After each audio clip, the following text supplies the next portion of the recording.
বিষ বিক্রি হচ্ছে বিনা প্রেসক্রিপশনে। আমি কোন বিষের কথা বলছি?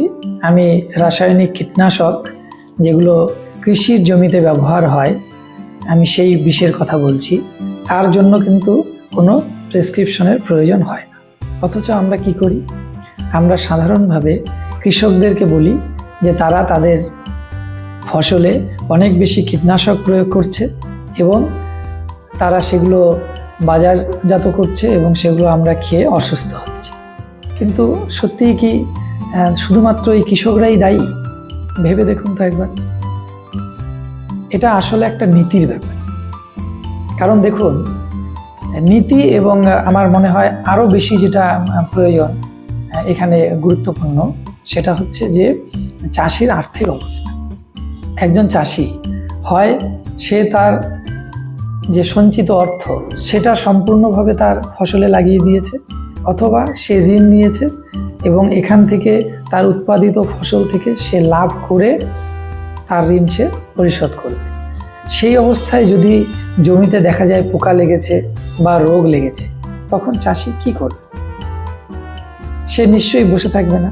স্বাভাবিকভাবেই সে তার ফসলকে বাঁচানোর চেষ্টা করবে।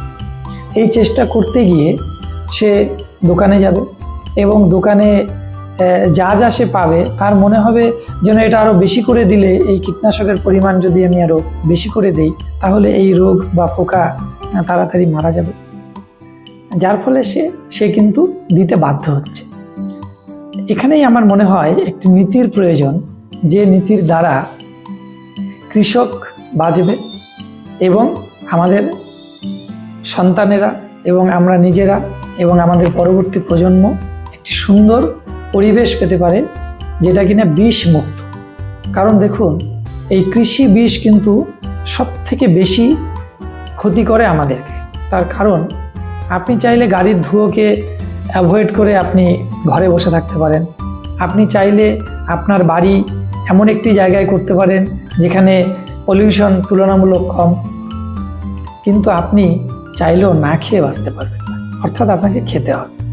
তাহলে কৃষিতে যে বিষ ব্যবহার হচ্ছে, সেই বিষ তার অবশিষ্টাংশ ফসলের মাধ্যমে, সবজির মাধ্যমে এবং ফলের মাধ্যমে আপনার কিন্তু টেবিলে এসে উপস্থিত হচ্ছে।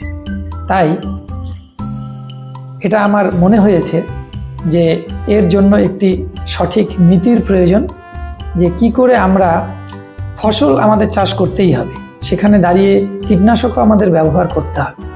সেই জায়গায় দাঁড়িয়ে এমন একটি ব্যবস্থাপনা, যে ব্যবস্থাপনার মাধ্যমে কৃষক তার অর্জিত ফসল তুলতে পারবে এবং আমরাও একটি বিষমুক্ত পরিবেশে বাস করতে পারবো এবং আমাদের খাবার টেবিলে যে খাবারগুলো আসবে সেগুলোতেও বিষমুক্ত হবে। তাই এই সচেতনতা বৃদ্ধি করা আমাদের অত্যন্ত প্রয়োজন এবং আমরা আগামী দিনে এরকম নীতি আমরা দেখতে পাবো, এই আশা রাখছি।